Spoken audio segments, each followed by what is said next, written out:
La memoria hay que registrarla antes que se le pierda a los protagonistas. Hay que comprender que la vida de don Guillermo Iriarte es un magnífico exponente de un hombre que se hizo a sí mismo y llega a la legislatura en 1983, y cuando se sienta en una banca de la legislatura se pregunta: ¿qué puedo hacer yo desde aquí por toda esa gente y toda esa cultura y esa comunidad que he ido descubriendo con los años? Sí, no fue casual el surgimiento del Fondo Editorial Rionegrino, ya que coincidió con la etapa de recuperación democrática, que es justamente donde permite, con el funcionamiento de las instituciones, con la participación de la gente, que surjan normativas o herramientas como en este tipo que favorecen al campo cultural. Que con la recuperación de la democracia, los escritores, las escritoras se empezaron a organizar, y uno de los primeros pedidos o propuestas fue justamente que Río Negro contara con una herramienta de este tipo. Yo pensaba con qué rapidez, a un año de la vuelta a la democracia, se creó el FER. Qué necesidad que había de expresarnos, de decir las cosas, de volver al arte de verdad. Al comenzar todo era desafío, porque no teníamos ningún relato previo acerca de cómo era el funcionamiento de un fondo editorial provincial, como era el caso. De manera que todo era nuevo, y fuimos nosotros mismos, esta primera comisión técnica, la comisión administradora, fuimos sobre la marcha resolviendo las dificultades que se iban presentando.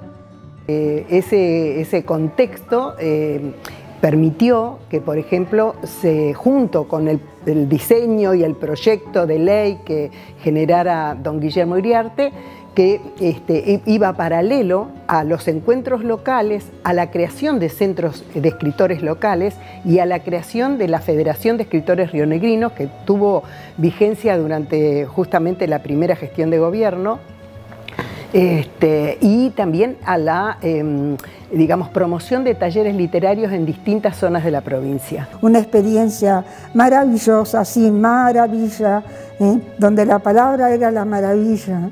La del niño, la del anciano, la del adulto, la de cualquiera. La palabra con valor de ser. Propuestas puede haber muchas, pero se necesita el respaldo político de las instituciones de ese momento, y coincidió también que estaba el gobierno de Osvaldo Álvarez Guerrero, un gobierno progresista que tenía también a un secretario de Cultura, Norman Tornini, que tuvo una gestión cultural que todavía es recordada como ejemplo de política cultural pública. Entonces se contaba con ese apoyo político, digamos, para impulsar esta herramienta, y desde la legislatura también el legislador Guillermo Iriarte, que tomó la idea, la propuesta, para impulsarla como proyecto de ley. Sí fue un aprendizaje, porque en realidad, si bien nosotros casi todas conocemos o conocíamos en ese momento de los concursos nacionales y demás, nosotros fuimos medio pioneros en la creación de toda esta movilización de escritores y en la creación del fondo. Es decir, de hecho, en la Patagonia fue el primero, y después recién a partir del nuestro se creó el Fondo Editorial de Neuquén. Gente que nunca pensó que podía ver su palabra escrita, tuvo su libro. No porque estuviera escrito, sino porque estuviera bien escrito.